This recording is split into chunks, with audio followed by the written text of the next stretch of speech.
Devant. Hello everyone, I'm Rishabh Goyal and I'm very excited to have Dhimant Chowagia with me. So today's session is about 100 years of NGO, and I'm very excited to have Dhimant, who has spent past 10 years in the NGO space after another 10 years in the corporate space. He brings a wealth of experience in this industry, having seen it both from the inside and outside.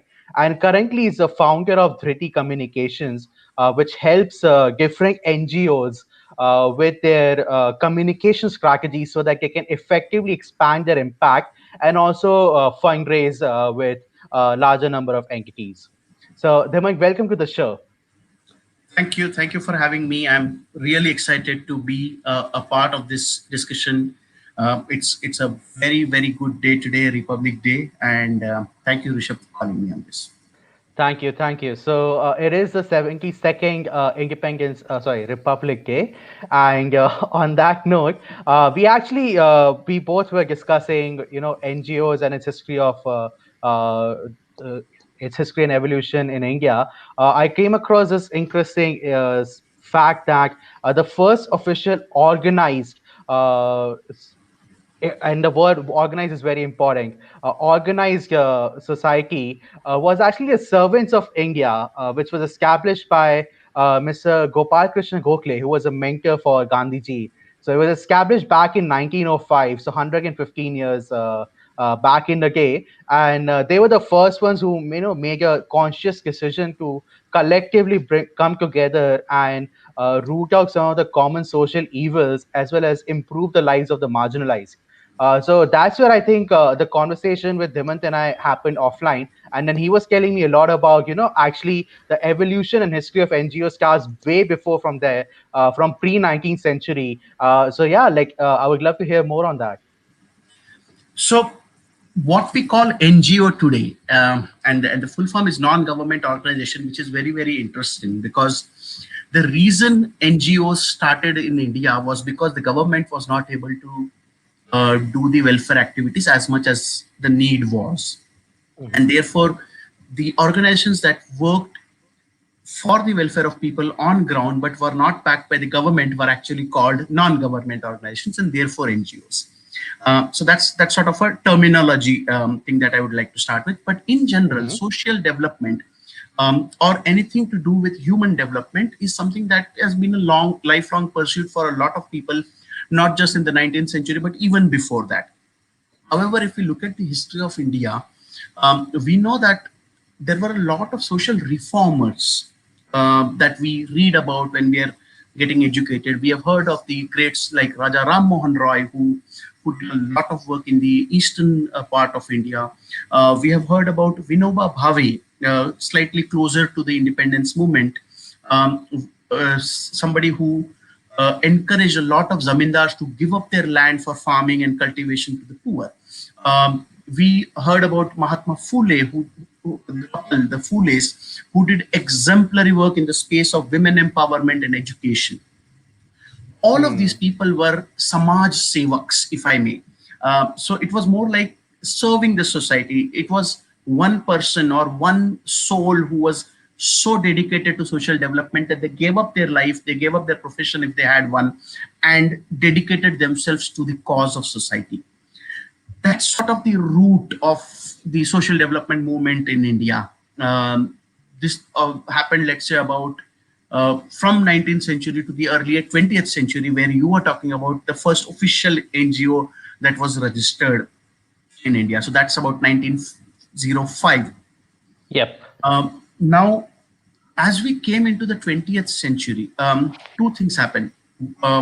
As we were even coming closer to 20th century, two things happened. After the 1857 rebellion, the entire sentiment towards independence of India was growing. And so anybody who was doing social work was actually also a part of the independence movement, directly or indirectly, because working for the country, working for the community, and working for independence were kind of meshed together. They were not separate things at all. And so in 1915, when Gandhiji came to India and launched this entire movement of independence, I think everybody who was working for social development, everybody who was working for people's development, and those philanthropists who were donating large sums of money to social organizations, to community based organizations, everybody just came together and merged into this one large movement to make India independent. And so Correct. between that sort of, let's say about 1880, 1890 to almost till date when India achieved independence, if you Mhm. were to separate freedom fighters and social workers, it would have been very difficult, because you could argue that all freedom fighters were social workers, and all social workers during those times were freedom fighters. Can I interject with a question? So, Sure. and just thinking loudly, at that you talked about how social workers would often come in to plug the gap that the government is not, focusing on. And the government back then was British, which didn't really need to focus on Indian issues at all because that was not their objective. Is that why, like, social workers who wanted to improve the lives of Indians automatically also linked in with the desire to become independent and have a government that would take care of them? Right. I think that is true to a large extent, except for the definition of the word NGO, Uh-huh. because as we know it, the non-government organization, that is slightly modern. That doesn't go sort of that long back.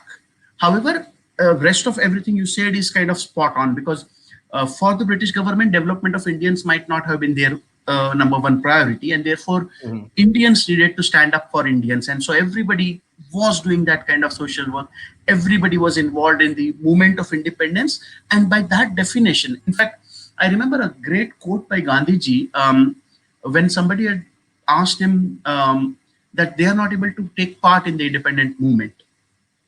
And Mhm. I remember, I think it was Gandhiji's response, and I have no official confirmation, so I'm gonna, just stay from the official part of it. But it seems Gandhiji said something to the on the lines of, if you do your work properly, and if you work for the development of our country, that is also your contribution towards the independent movement.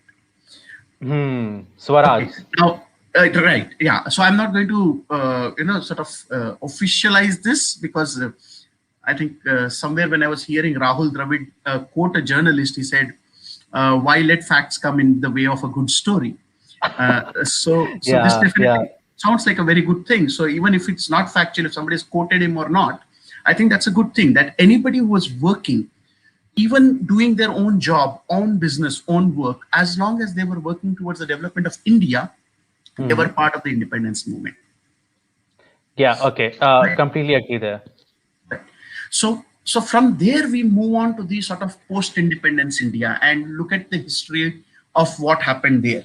So as partition had a great impact on the population of both India as well as Pakistan, people were struggling.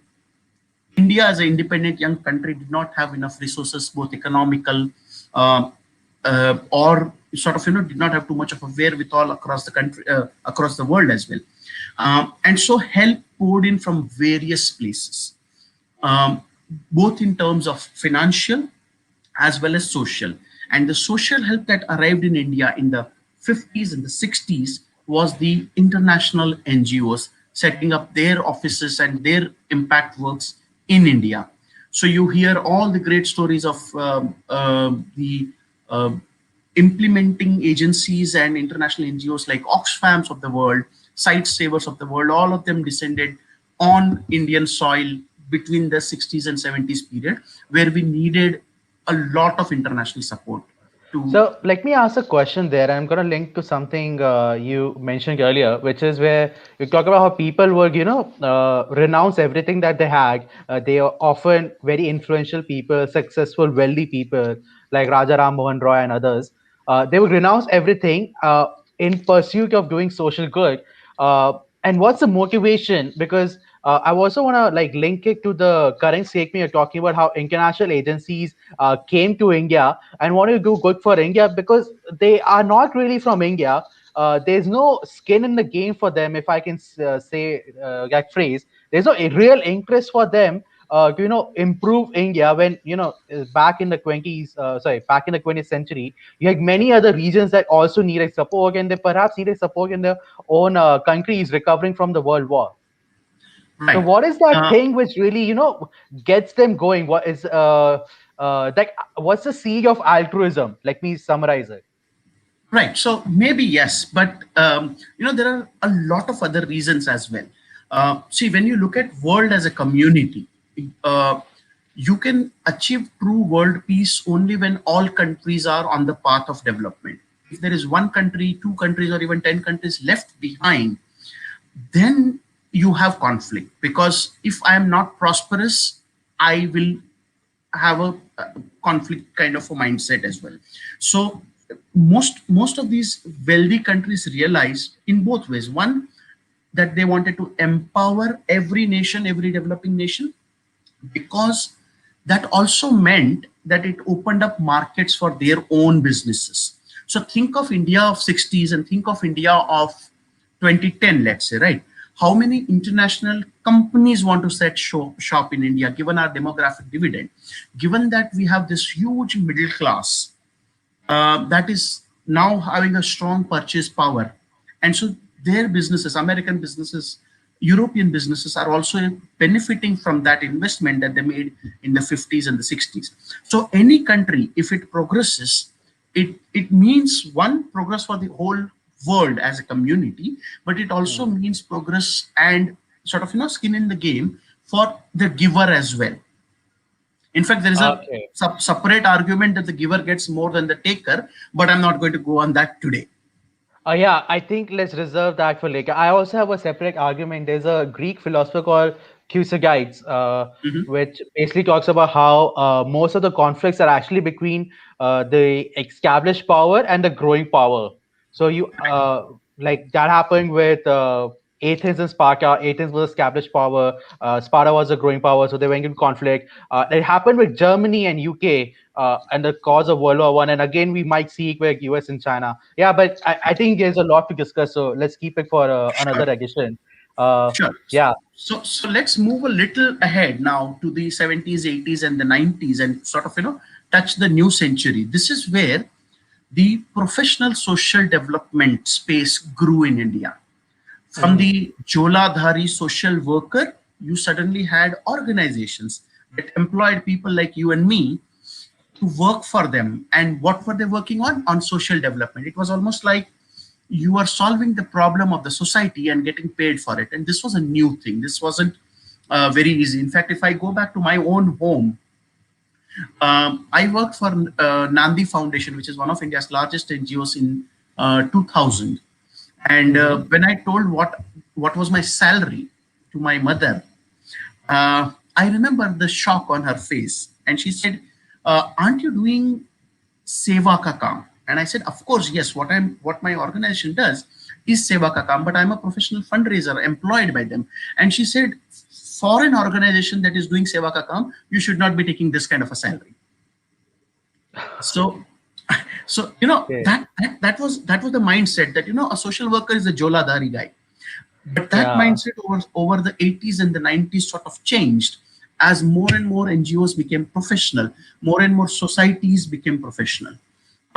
And that led to another round of NGOs sort of being born in the 90s, 80s, and probably well into the 2000s, which is Indian NGOs. So I worked for a few of them. I worked for Nandi Foundation, which started in 1998, if I'm not wrong. I also worked for Magic Bus, which incidentally started in 1999. I also know that Akshay Patra started in 2000. So some of our largest NGOs in the country were born during that 95-97 period. Can you, Um, for the benefit of everyone, can you just describe quickly what they are and what they do? So Nandi Foundation is an NGO that works in the space of education, in the space of agriculture or for the farmers. They work for the children. Hmm. In terms of both nutrition services, they used to run a very large midday meal program in the southern parts of India and Chhattisgarh and Rajasthan when I was along with them. Magic Bus is another NGO that works with children. They use the power of sports and activities as part of Hmm. their social development curriculum, and they ensure that children get the critical skills from childhood to ending up on in a livelihood path. So that kind of work. I also worked with Rangde in Bangalore, which started in 2005 or 6, I believe. Again, an NGO that worked for the most marginalized of communities, providing them with microcredit so that they can start their livelihoods. And all these NGOs have been sort of born in the late 20th and the early 21st century, and this is where the tide kind of changed. Now an NGO was able to hire somebody from an IIM as well. I have worked with a few colleagues who were IIM graduates. We have hired people from the highest institutions of this country, IITs and IIMs and any other institute that comes to your mind. And that means that social development sector or a career in social development was at par, both in terms of facilities and in terms of salary, at par with the corporate sector. And that's the move that has happened in the past 20 years, I may say. Got it, got it. So it's become more professional, and also you're seeing a lot of NGOs being set up by Indians, because these are all Indian problems, and who better to solve them than Indians. And I'm also sensing a trend of entrepreneurship, because it's suddenly become cool to work for other people, and people are willing to back you with money. And this has only increased with the 2% that law, which required corporates beyond a certain size of revenues to give 2% of their profits to CSR. So that has just Yes. led to an explosion, I guess. So that's really great. My question is slightly different. To build on this, and I will link it to one of the things you told me about. So I have worked in EdTech and FinTech, which is all about democratizing access to opportunities. So that's what I think is my personal mission statement. If you, I think about who I am, I want. I was lucky. I got a lot of opportunities. I know others who did not were like definitely better than me and could not, succeed because they didn't have opportunities. So what I've been doing is that, giving credit, giving access to education, to really flatten the challenges that they face and level the playing field. So all of that has been done through entrepreneurial models which are for profit. So these is the right word would be social entrepreneurship, if it's the right word. But this is it's not like I go to other places, I raise funds and I invest without expecting an ROI. It's more from a thought process of a particular terminology which is gaining a lot of currency called impact investment. So we will make an investment. We want that investment to have an impact, but it should also have a return, because then it's sustainable. Otherwise, it's just money going to some place. And a crude analogy for other, like everyone to understand, is that teach a man to fish, you feed him forever. Teach a man to, like, give a man a fish, you feed him for a day. So something along those lines. So that's what I would have wondered is, like, I understand, okay, there's a lot of social work to be done, and some things cannot be quantified by ROI. But then why, you would consider, say, NGOs or social impact like very important, given that technology is making impact investment much more sustainable and approachable, in fact. And I want to think in context of, you were telling me about the four methods of development. So that is very interesting to me, and I think that's where we can think about the landscape of how people's lives need to be developed, and how different entities can help each other in their own unique ways. Right. So let me answer partly your question and then sort of lead you into the models of development that I was talking about. Um, so there are two things. One is that these days every business, Mm-hmm. whether a pure profit-making business or a social business, like what you said, all of them are talking about the triple bottom line now. So the single bottom line of how much profit you make is dead long back. Now people are talking about how much profit, what is the environmental cost and profit, and what is the social cost and profit. So the three bottom lines are anyways chased by everybody. When it comes to social entrepreneurship, yes, you are absolutely right that charity can only go a certain way. And so the modern 21st century NGO is talking about sustainability. Modern 21st century NGO is talking about How do I start off maybe with a capital, charity fund, whatever, but soon, be self-sufficient? How can I generate revenues to run my own programs? And almost all NGOs are thinking on those lines. Some of them Mm. are going the way of charging the community for their services a certain amount. Some of them are going in on having both kinds of customers. Some of them are saying that, okay, we will have the poor who we serve for free of cost, and then we also serve the not so poor at a low cost, or some cost. For example, the Got it. Arvind model from the south of India is a great testimony to how not a single paisa is taken from as a charitable means, and still they are able to do millions of free surgeries every year. This is the Um, eye surgery one? the eye surgery, Arvind model, Oh, yeah. yes. Yeah, that's a Right. very popular So, one. absolutely. So there are a lot of experiments that are being done. There is a lot of thoughts that are coming into mind. Impact investing is one of the newer things that is happening, but I'm sure even the social business model of Mohammed Yunus will soon sort of start taking shape, where they're talking about a business that is completely social in nature, and which means they do full for profit business, but the profit Mm. goes into just doubling the impact. Nobody takes anything from it, or Got they it. Got it. so, so Can I like oh, sorry, sure. go ahead. Okay, So, I'll make so a make a sorry, I'll make a observation and then you can please. go ahead. So the observation is that we you talked about how we had a lot of professionalism coming in the early 20th century, and now it seems like these social ventures are also building a business model so that Sure. earlier you had professionalism, now you build professionalism, now you're building a business model, so it becomes increasingly more and more self-sustainable, and Absolutely. yeah, got it. Absolutely. Soon we are going to have the social stock exchange. So the government of India passed a bill, I think last year or last to last year, where we will have a social stock exchange coming up. How it will work is still something that is being figured out, but again, something that is building on the idea of a social business by Muhammad Yunus. And that has Oh, now social come into stock social stock. exchange. Yes. Wow, Yes. So okay.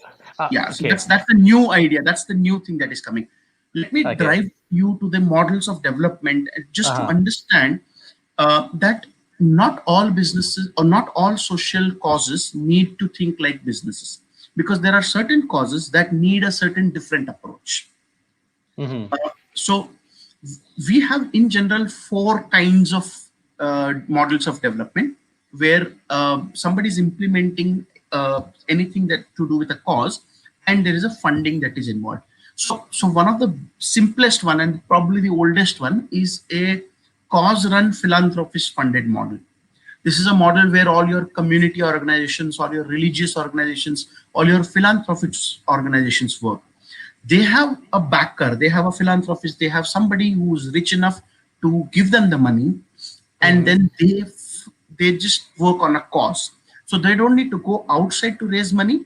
They have a very strong backer within their community or within their vicinity.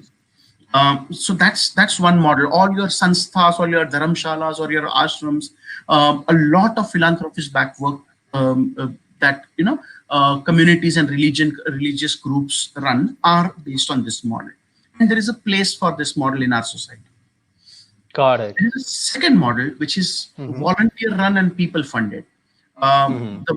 The most prime example I could give you of that is India Against Corruption, that Mr. Kejriwal ran before he took the plunge into politics. Every office bearer was a volunteer. Everybody was giving their time. They were professionals who came out of everywhere because they empathized with his cause. And then they went to people, and you and me and everybody would have given 100 rupees, 200 rupees, 5,000 rupees, whatever we could. And that is how that cause sustained itself. So that's a second model where there's a lot of passion, there's a lot of burning energy in the people who run the organization, but all of them are volunteers. They have another day job that they can do. Mm. And they go to people to run. Another great example of such a model uh, is Greenpeace. Now, while it is not essentially volunteer run, but it is purely people funded organization, because they do not take money from corporates at all. And so they go on the streets and talk to individuals and talk to them about Yeah, environment. the clipboard guys Absolutely, that I often make absolutely. fun of If in if you have American withdrawn money media. from an ATM machine, you have met a fundraiser from Greenpeace, Yeah, okay, got it. right? The third They model, know their marketing. they know their marketing. The third model is sort of government run and government funded, Uh-huh. and this is one of the more sustainable models because the government has enough money to fund anything. It's also run by government. So think of your ICDS program. Think of the Anganwadi program, the ICDS program. Think of the PDS scheme, the public distribution scheme. Think of the Swachh Bharat mission, let's say. Or think of any large scheme that the government ran for the development of the society. They are run by the government, funded by the government.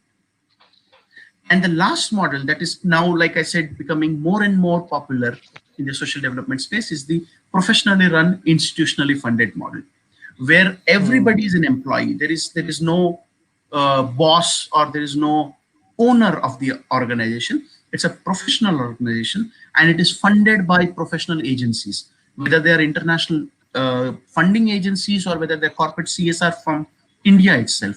But it is a completely professional model which is run and funded by professionals. These are the four Hmm. models that you see in general in terms of how NGOs operate in. Now, I want to talk about my favorite model as well, or something that I'm very Can I take a guess? connected to. You want to take a guess? Okay, go ahead. Yeah. I think it's gonna be the last one, professionally run. You think Because so? But yeah, yeah. no. So I'm sort of Okay. merging two models and making a It was a sort of a trick hybrid. question. It was a trick question, indeed.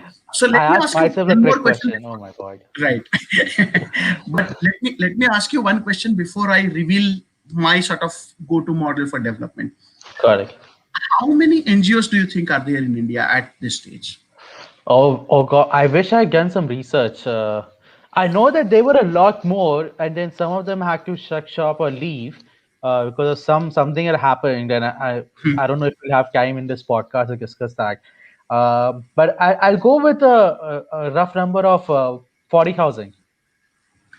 Okay, you going with a rough number of 40,000. You know what? Yeah. Just because we are live on both Facebook and YouTube, and just because a lot of people might watch this even later, I'm going to give you one more chance. Okay. Okay. I'll add one more zero, 400,000. You will add one more zero. And Yeah. I'm glad you did that because that means I should have given you one more chance because you should actually add one more zero. What? There are 4 million. NGOs in our country. And I'm not joking. 4 million? Yes. Wow, that's okay. Okay. There are close to I'm 4 just million blown NGOs. away. Four Yes. million. 4 At million. least I got the So first digit right. I just got the zeros wrong. Oh, correct. So which was a good guess because you started with 40,000. In a few seconds, you were able to get to the right number. You just had to add wow. zeros. But that's the incredible number. I mean, think of it. Anything about India is large. 40,000 is a very small number. There should be 40,000 NGOs in one state of India. Now, uh, the reason I asked you that question is that most of these NGOs are one or two people just doing that same pick up a Jola and still work for the society model. Okay. And a lot of them are religious organizations, a lot of them are societies that work for smaller places and things like that. The professionally run and the institutionally funded, the fourth model is probably the least of them, of the 40 lakhs. Oh, so that's like the cherry on the cake that we see. The Yes, iceberg, the shiny tip or the of the tip of the iceberg. iceberg, like Yeah, yes, that's okay. Okay, correct. but wouldn't you want to? Okay, so here's my counter question before we really proceed. Uh, and like, let me structure this. So one thought is that it seems almost like a regular, corporate world where you have like large industries and you have SMEs and you have micro industries, and you also have individuals running the show. So that's what it seems like. Second is that wouldn't you want more professionalism, so that there are more economies of scale as well as economies of scope? Right. And so in this century, that professionalism part is growing. With everything that we discussed, whether it is social business or impact investing or social enterprises, the Section 8, old Section 25 companies growing, all of that is adding to that tip. It is growing. But think of what is below, and that's a large number. And so for the professionally run, institutionally funded NGOs to become, let's say, 25% of the lot, it would still take a lot of time. Okay, got it. Right. Now, let me introduce you to my model of development.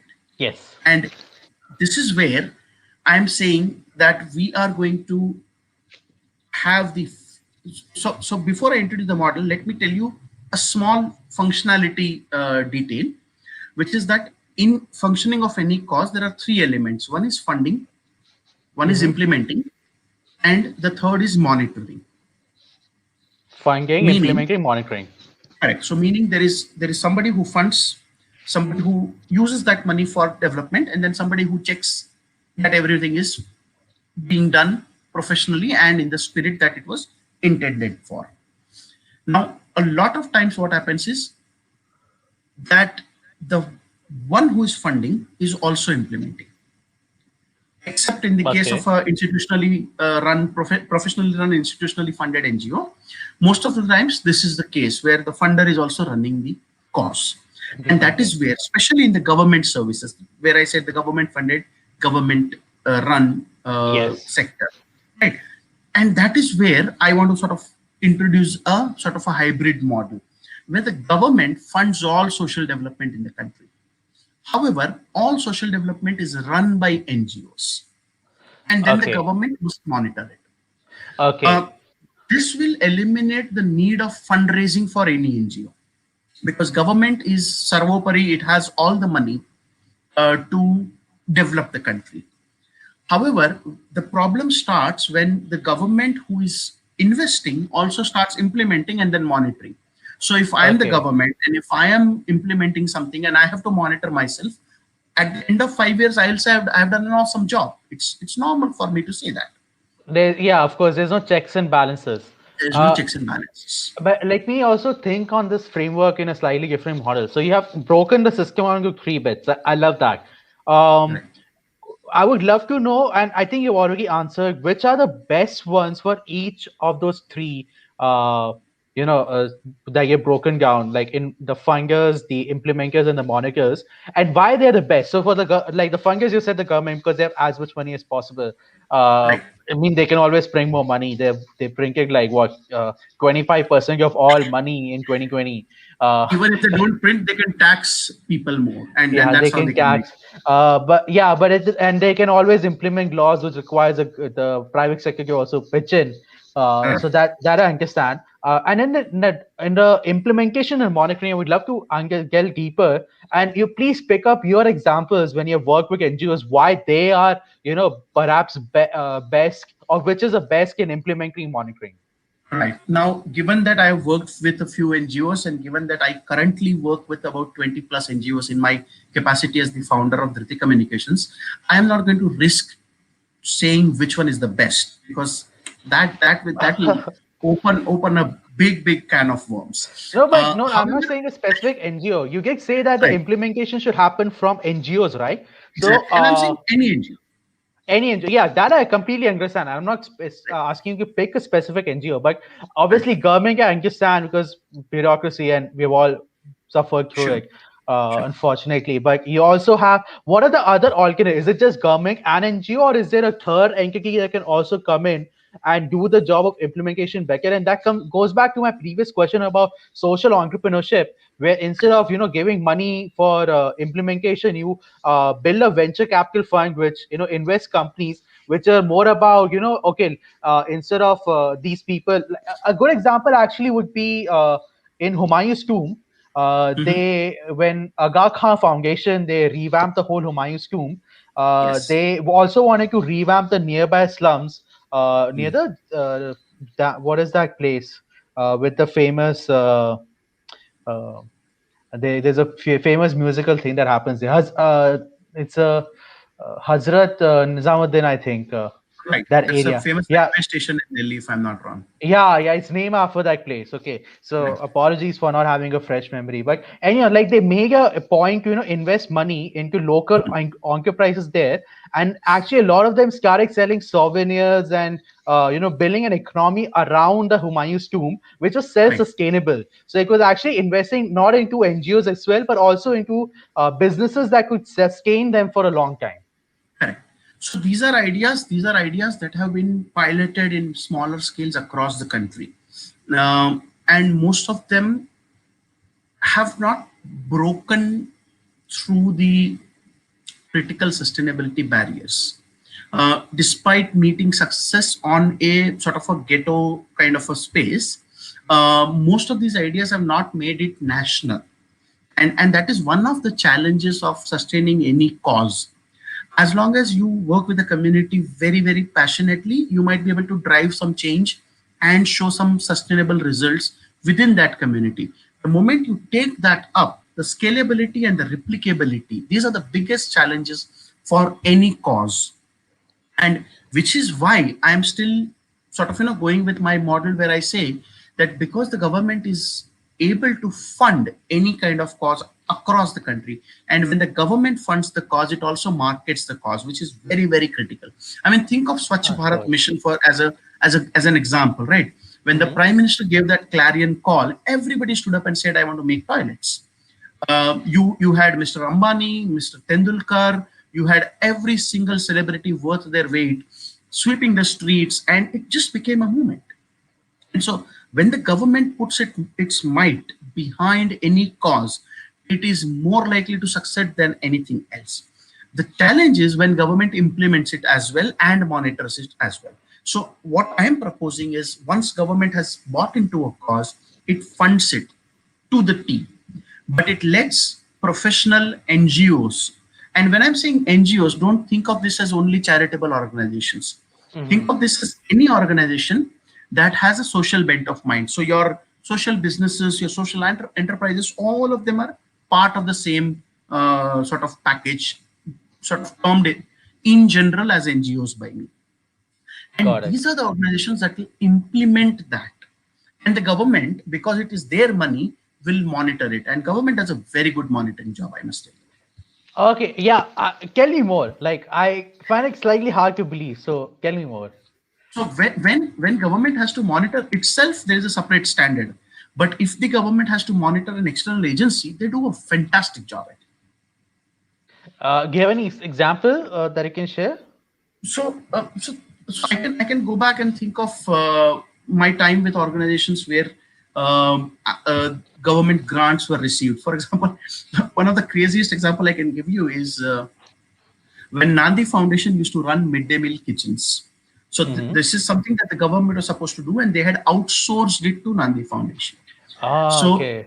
okay, so think of this. In Hyderabad, there were about 800 schools in which Nandi's meals were supplied. Now, for 800 schools, there Hmm. were, I think, six food inspectors. Uh, Okay. and their job was to ensure that quality food was being supplied to 800 schools. So, pre Nandi days, food was being cooked in each of those 800 schools, which means one inspector had to go and look at 100 plus 150 odd schools. Yeah. When Nandi started its central kitchen, and said, okay, we will produce all the food in one location and then have a delivery system going around so as to minimize cost Ah. and to keep great quality. Those six food inspectors suddenly had one space to go to inspect.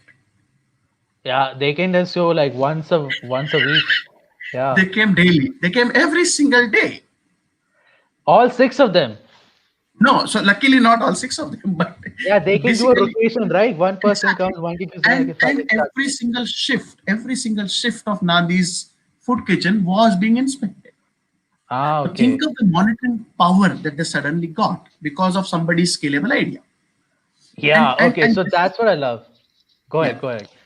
So this is true about almost anything that government can outsource to a professional agency. And while I mean, an NGO would be a great professional agency because they will also think from the heart. I'm saying this is one of the best models of development in any form. Got it, got it, got it. I love the last bit that you said from the heart, because I think it's very important that you align incentives. If your Absolutely. incentives are not aligned, you're not gonna do a great job. And if an NGO, by heart, by definition, they're giving their blood, sweat, and cares to improve people's lives. Okay, so that makes a lot of sense. Right. But let me probe you a bit on NGOs. I mean, like NGOs always have had a very positive image, and NGO experience is highly valued, especially if you're looking to work with international organizations. They really appreciate you having worked in an NGO, especially in a leadership position. But NGO also tends to have its criticisms, and I think everything in this world today gets under criticism. So I want to pick two specific ones, and I want to understand how do you deal with those criticisms. And I am a big fan of nuance, so perhaps the tone of the criticism is completely wrong, or the foundational argument is wrong, or some part is correct, some part is wrong. So I would love to get your view on that. And the first one is that there can often be a significant overhead cost, especially when you have these charitable dinners, which is very popular in the US, where you have this gala event and you spend a lot of money hosting like a nice dinner with increasing entertainers, etc.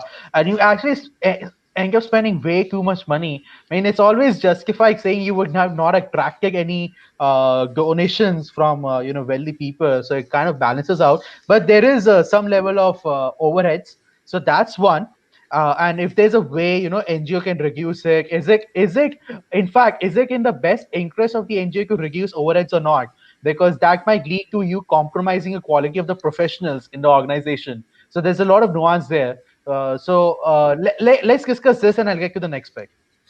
I am you. You have started me off. I must say this is my favorite topic. Okay. So, okay. So I must tell you that when I was with Magic Bus here in Hyderabad, um, and across the world as well, Magic Bus was known to raise money through galas. And I myself had presided over one of such events right here in Hyderabad, where celebrities of all kinds came in. And of course, it cost a lot of money, but believe me, that is a way of raising money. So in one night, we were able to raise more than a crore rupees. Think of Hmm. that money going to change lives of more than 10,000 children. Um, and so fundraising events always cost money, but then fundraising events give money to the cause. So it's almost never that you should stop an NGO from spending on marketing and fundraising. Got it. So In fact, earlier, if they were like 100, I spent hmm, 20, but I get 150. So absolutely. it's a So positive ROI. right. So think of it, if you are getting 100 rupees as a donation and you spend all the 100 rupees on your cause, that leaves you with 100 rupees and that's it. But if you take 25 or 30 rupees out of that, spend on marketing, you would raise 200 rupees more and keep going, keep building that scalable model. So so that's the first part of the story. The second part, which is the overheads. Now, most of the time, service delivery NGOs like Magic Bus or Nandi that I work with, um, a large part of their overhead cost is the people that run the cause. Um, Yep. and you can't think of people as an overhead. I'd like to quote Dan Palota here. I'm a big fan of Dan Palota, who has been working on marketing for a lot of NGOs across in the United States. Hmm. And he says that our generation doesn't want its epitaph to read that we kept overheads low. That's not what we're aiming for. We are aiming for the Apple, the Google level dreams. We are aiming for the large scale change in the world. and Oh, that got doesn't it. and that doesn't come without overheads. Because if I Yep. have to, so think of it, if I'm solving a social problem, if I have to educate children and I have to make school a great place to learn, I can do it with a volunteer who will not take too much salary from me, or I can hire a professional PhD who has done this in his work and get them to do it. And of course, the PhD will cost me more. However, the impact that that person, that professional will give will be much more than any volunteer or any sort of community worker that I can find. And so investing in people, investing in resources so as to maximize your impact is something that every NGO should one dream for, but at the same time, every funder and supporter should encourage them to do.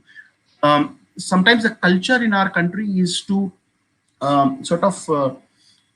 discourage and dissuade the NGOs from spending on these non-tangible, non-cause, as they call it, items. Yeah, Uh, yeah.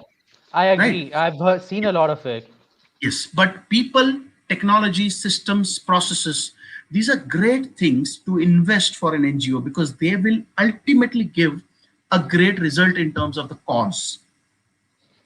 Got it. So I get it. I think what you are talking about is think less about the input, more about the output, and Absolutely. yeah, and what that should be in like professional parlance should be the KPI, the key performance indicator, not how much money you saved, but more about how you're able to make an impact with the money which is Right. given. Even if it means Absolutely. out of 100 rupees, only 10 is spent in the impact, but that 10 actually has like amazing results rather than spending 100 on mediocre result. Absolutely, absolutely. So whenever it comes to enablers, whether it is technology, whether it is innovation, whether it is people, fundraising specifically, I being a fundraiser will speak for all fundraisers that every rupee that you invest in fundraising is probably going to give you 10 rupees more. And so Got it is it. always prudent to invest wisely in fundraising and communications. Correct, correct. Let me ask you a question there, which is you obviously help a lot of NGOs with their marketing and fundraising. You do it for like bread and butter. So technology has obviously changed a lot. You have organizations like Keto and a few more, which helps people, crowdsource, Yes. funds on an individual level. It also helps organizations crowdsource funds for noble causes. So that's one example I know of technology really changing raising funds. What are some Mhm. other ways that you have seen NGOs leverage technology and raise funds, which might be actually more cost effective? Right.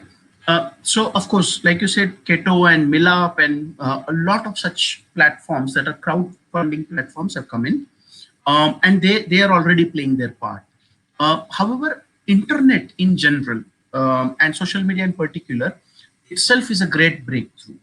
Um, I want to share a really interesting anecdote here. So, Yep. uh, um, do you know that there are still organizations who send snail mail for fundraising?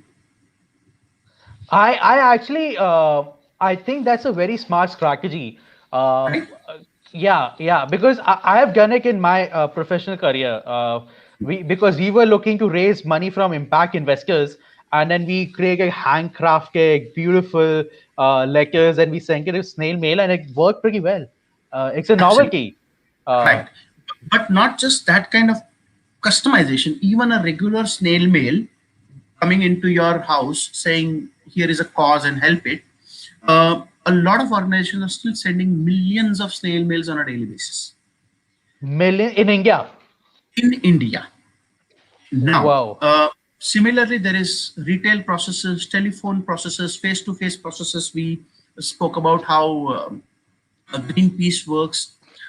So all of these are sort of tools of fundraising, each one with their own pros and cons. The internet technologies, and especially social media and Hmm. advertising on the net, has given a lot of fillip to fundraising in general. Because now, can I not only send you a snail mail that you may or may not see, but I can be on your Facebook, I can be on your WhatsApp, I can be on your Twitter, I can be on any social media that you use.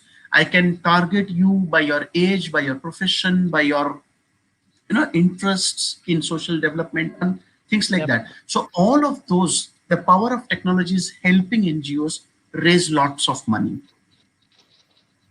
Correct. I agree. So let me ask this the other side of the story. When we talk about 4 million NGOs, and you said, majority is actually, under the water, so as to speak of the iceberg metaphor, and pick up their jolas and helping out in their own capacity. Uh, how and I'll break this question into two bits. One is right now how you've talked about professionalism coming in, but in general, of a normal median or a mean NGO, how professionally adept are they? And even if they're professionally adept and they're comfortable, they are run properly, are they comfortable with the new changes in technology that they can leverage, and they're abreast with what are the new innovative techniques they can make? So that's one.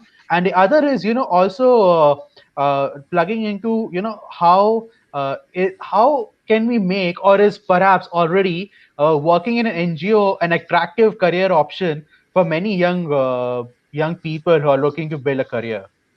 Right. So from a change management perspective, I think a lot of NGOs have woken up to the fact that the new world is run by technology. I can vouch, having worked with a lot of the NGOs in the last 3 years as part of the communications. I can vouch that a lot of them are waking up to it. Um, and some of them, like Magic Bus where I worked, are leveraging technology to their fullest potential. So there is a Hmm. long sort of a white to black and a lot of gray in between, in terms of their journey. A lot of NGOs are still in the paper mode, data collection in paper, fundraising appeals on paper also. A lot of them still don't have a website. In fact, we at Dhriti Communications have worked on creating websites for several organizations like that. Oh, So there is a long gap between the leaders of the NGO space who leverage technology and the ones who are still lagging behind. And I think this is as comparable as, let's say, business world. Think of a mom and pop kirana shop, which is still sort of physical business, versus a technology giant that works completely on cloud, and the gap between them, despite both of them existing in the 21st century. However, both of them have their place. It's not that one is wrong or the other is right. It's just that that is how they have evolved. got it, got it, got it, got it. Yeah, that's helpful. Right. And this The second part, yeah, the yes. second part of the question, where we're talking about making the social development sector attractive for youngsters, I think that is kind of something that has been done.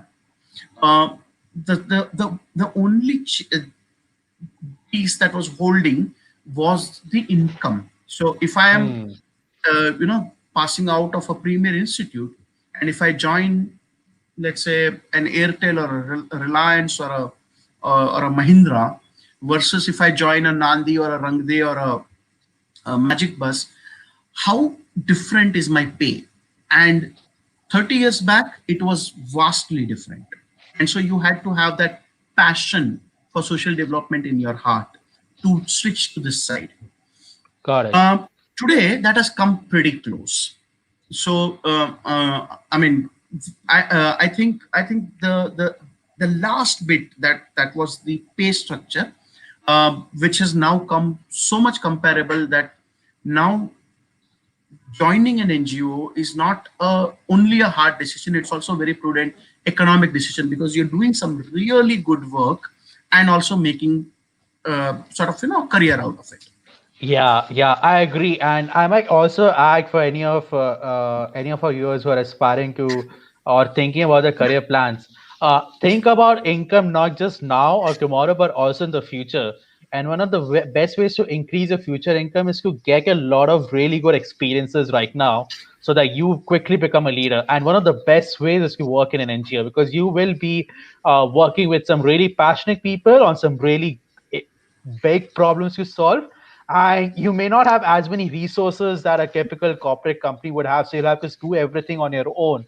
So definitely think from that perspective. In fact, let me just, given that I've worked a lot in the study abroad space, uh, any top business school is always, will always keep, your NGO experience, be it full time or part time, very high in their, how they regard you as a person or as an applicant. I will correct you, Rishabh, there that there is almost no difference now from a experience standpoint between working for a top corporate and a top NGO. No, I'm saying The working for NGO is better because you get agree. more No, I'm saying experiences. exactly, exactly. But I'm saying even from Yeah. a services standpoint of view, what you get as Uh-huh. remuneration as well as services, I think it is brilliantly comparable. It is There's no brilliantly difference. Oh, that's beautiful. So let me just add the other angle to it. Are the number of opportunities for growing in NGO space? And what do you think about that? Because now you have so many institutes like Dhaka Institute of Social Services. I think they have a multiple campuses now.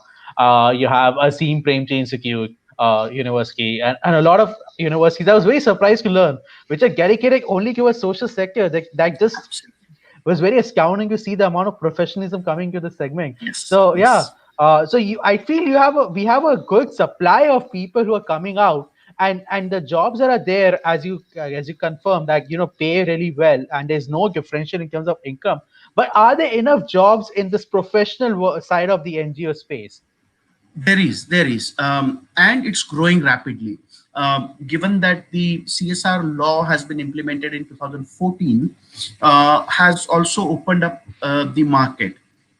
I must say that the new law of FCRA that has come in has sort of served a little dampening note to the sector, but in general, I think the sector is on an upwards trajectory, uh, both in terms of recruitment numbers and pay numbers. Got it. Got it. That's wonderful. That is wonderful to hear. Dhimant, we've already crossed 7 p.m. I Wow. don't know when time flew by. It's been very joyful talking to you and just learning a lot.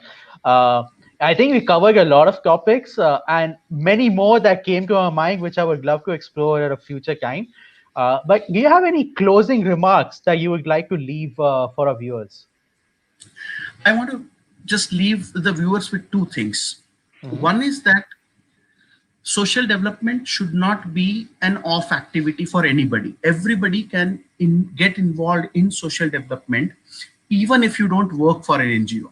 And to, what I want to say is, anybody who's listening to this, look for an NGO to support, look for a cause to support, if not an organization. Uh-huh. You could be inspired by education, you could be inspired by gender equality, you could be inspired by eye care, eye health, whatever it is. Hmm. Pick up a cause and support it. And when it comes to support, even the Hmm. smallest bits count. And so it's not like only an Azim Premji and a Mark Zuckerberg can support causes. Any person, even a college student, could give 100 rupees a month, and that still counts as support towards a cause. And I think Got it. to all youngsters who are hearing me, I would say you should start just like how you do an SIP. You are encouraged to do an SIP for your own development. You should probably have a systematic donation plan or an SBP for the Ah. growth of our country. Yeah, absolutely. I think that's a great idea, and I might also add that there are multiple scientific and psychological studies that talk about the mental benefits of altruism, uh, be it just donating money or even participating in such activities. There's a certain kind of joy that just cannot be replicated that you get from just helping others. It's just beautiful, and I think more people should do it just for their mental health. Absolutely. I think you've hit the nail right on its head. And can I ask a second? This is the last question from my side, and I hope it plugs in with the second point you were talking about. And I know we discussed this before this session. Was that yes, you should donate and you should participate, but then what is the right calling? Because there's so many causes out there. There's environment, there is religious, there is education, health. How to understand, okay, this is something that really resonates with who I am as a person, and this is where I should invest my time, energy, money. Right. So I think one is to sort of just explore and read about various aspects of society and what kind of challenges the world faces in general. I think that will give you a fair idea. But just like how you choose a career, you don't choose a career just because somebody said so. You know, you don't become an engineer because one uncle mentioned it. You become an engineer because you want to become one, or at least I'm saying that for the engineers. Hypothetically, yes. Hypothetically, Hypothetically. yes. Yeah. But in the same way, I think people should explore NGOs, learn about them, learn about their work, go volunteer a Saturday there, volunteer a Sunday there, understand if their work resonates with you. And Got it. To uh, build like awareness. yes, you could just explore 20 NGOs before you find your calling, and that's perfectly fine. Okay, and it's like perfectly fine to just rock up there and be like, "Oh, I just wanna, understand what you do and spend some Of course you time." don't want to of course you don't want to disturb their work, but you could call up an NGO and say, I want to learn more about your work and probably give some of my time. I am sure 99 out of 100 times they will say yes, that is possible. Maybe they won't say tomorrow morning, they would say next week or whatever is suiting their schedule. But I don't see a reason why an NGO would say no to such an Yeah, request. like I know many people who have like done demo classes that teach for India before Yeah, deciding to actually apply for it and see if it's the right thing for them. Uh, absolutely, absolutely. so, what are some best ways for our viewers to really become, for the lack of better word, literate in SDP? And one of the aspects will be how you and so in SDP you like SIP you have mutual funds. So you go and the Morningstar and other agencies like help you rate and different types of funds. Similarly, NGOs you have different types of funds, scale, etc.